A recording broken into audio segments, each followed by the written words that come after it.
Everyone, সবাইকে জানাচ্ছি good morning. দেখো এই যে নিমকির প্যাকেট নিয়ে নিয়েছি, তো রাতের বেলায় ছিঁড়েছিলাম, রাতের বেলায় ছিঁড়ে খেয়েছি। আর এই প্যাকেটটা নিয়ে এখন চলে যাচ্ছি রান্নাঘরে। ও রান্নাঘরে তো আজকে কিছুই নেই, ভুলে গেছিলাম। এই দেখো, তো আমাদের বাড়িতে হচ্ছে মিস্ত্রি আসবে কাজ করতে। এই যে ফাঁকা জায়গাটা দেখতে পাচ্ছ, এটা হচ্ছে ঢাকা হবে। সবকিছু নিয়ে এসছে, দেখো তোমাদের দেখাচ্ছি। তো এই দেখো সবকিছু নিয়ে চলে এসছে।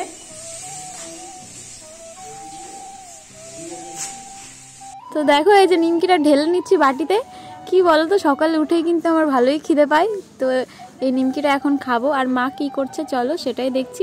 আর আজকে আমাদের তো ঘরে কাজ হবে, মিস্ত্রি আসবে বলছে, এখনো আসেনি, 8টা বেজে গেছে, কখন আসবে জানি না। নিমকিটা ঢালতে ঢালতে প্রায় পড়েই যাচ্ছিল।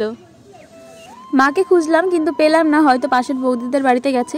এই যে দেখো কিছু দাদা কাকার বয়সে আর কি লোক এসেছিল, তো ওনারা এসেই কিন্তু কাজ শুরু করে দিয়েছে।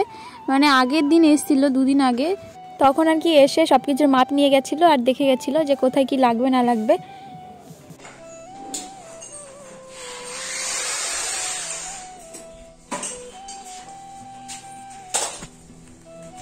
আর এদিকে দেখো বাবা কিন্তু অনেক সকালেই এসছে, এসে বসে আছে। মিস্ত্রি আসার আগে বাবা চলে এসেছিল।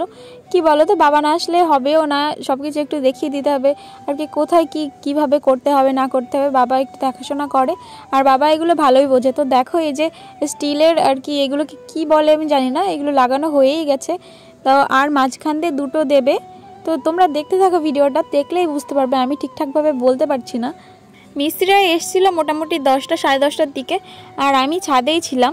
এইদিকে ছাদে থেকে নামতেও পারছি না, কারণ একটা মেশিন নিয়ে এসেছিল, ওইটা আর কি এখানে চালাচ্ছিল। আর ওইদিকে রান্নাঘরেও কিন্তু কাজ চলছে, সেটাও তোমাদের অবশ্যই দেখাবো। তো দাদা আমাকে বললো যে রান্নাঘরের কাজ নাকি হয়ে গেছে, আমি এখন গিয়ে দেখবো যে কেমন হলো না হলো, আর তোমাদের সঙ্গেও কিন্তু শেয়ার করব। তোমরা কিন্তু ভিডিওটা দেখতে থাকো। এই যে দেখো চলে এসেছি রান্নাঘরে। তোমরা আমার আগের ভিডিওগুলো যারা দেখেছো আর কি, তারা নিশ্চয়ই জানো যে এই রান্নাঘরের এই তাকগুলো ফাঁকা ছিল, এগুলো ঢাকা ছিল না। এই তাকগুলো ফাঁকা থাকলে তো দেখতে ভালো লাগেই না, আর বিশেষ করে খাবার রাখার কিন্তু খুবই অসুবিধা।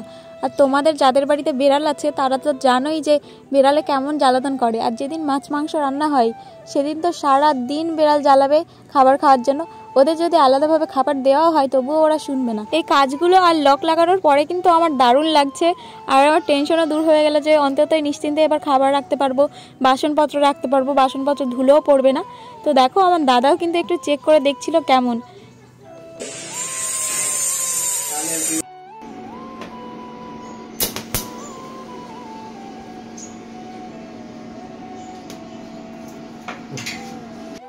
এতক্ষণ মেশিনে যা শব্দ হয়েছে কান মাথা পুরো ধরে গেছে। আর এই যে দেখো সব সিমেন্টের গুঁড়ো পড়েছে, এগুলো এখন সব ঝাড় দিয়ে নিচ্ছি। মা বলছিল যে মাই ঝাড় দেবে, কিন্তু আমি বললাম যে না, তোমার ঝাড় দিতে হবে না। দেখো কথায় কথা ঝাড় দিয়ে নিচ্ছি। আর প্রচণ্ড সিমেন্ট উঠছিল, এইটুকু ঝাড় দিতেই আমার প্রায় 10 মিনিট লেগে গেছিলো, ভালোভাবে যেহেতু ঝাড় দিতে হবে ওই জন্য। আর আমি প্রথমে ভেবেছিলাম যে ধুয়ে ফেলবো, কিন্তু ধুলে হবে না, কারণ এইগুলো প্রথমে ঝাড় দিয়ে ফেলতে হবে। এর মধ্যে জল দিলে পুরো সিমেন্ট আর জল কাদা কাদা হয়ে যাবে, ভালোভাবে ধোয়া হবেও না, পরিষ্কার হবেও না। ওই জন্য প্রথমে ঝাড় দিয়ে ফেলছি। আর আজকে ধোবো না ঘরটা, কালকে ধোবো, কারণ বেলা চলে গেছে, একদম সন্ধ্যা লাগবে করছে। আর আমি আজকে এখনো স্নানও করিনি। তো তোমরা কি ভাবছো যে শুধু ওই সিঁড়িটাই ঝাড় দিতে হয়েছে? না, আমাকে পুরো ঘরটাই ঝাড় দিতে হয়েছে, কারণ হাওয়ায় এদিক ওইদিক সিমেন্টের গুঁড়ো সব উড়ে উড়ে গেছে।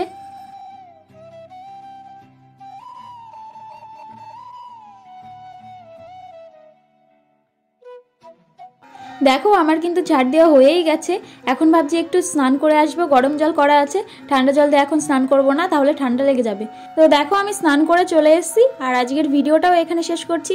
ভিডিওটা কেমন লাগলো অবশ্যই জানিও। দেখা হবে পরের ভিডিওতে, টাটা।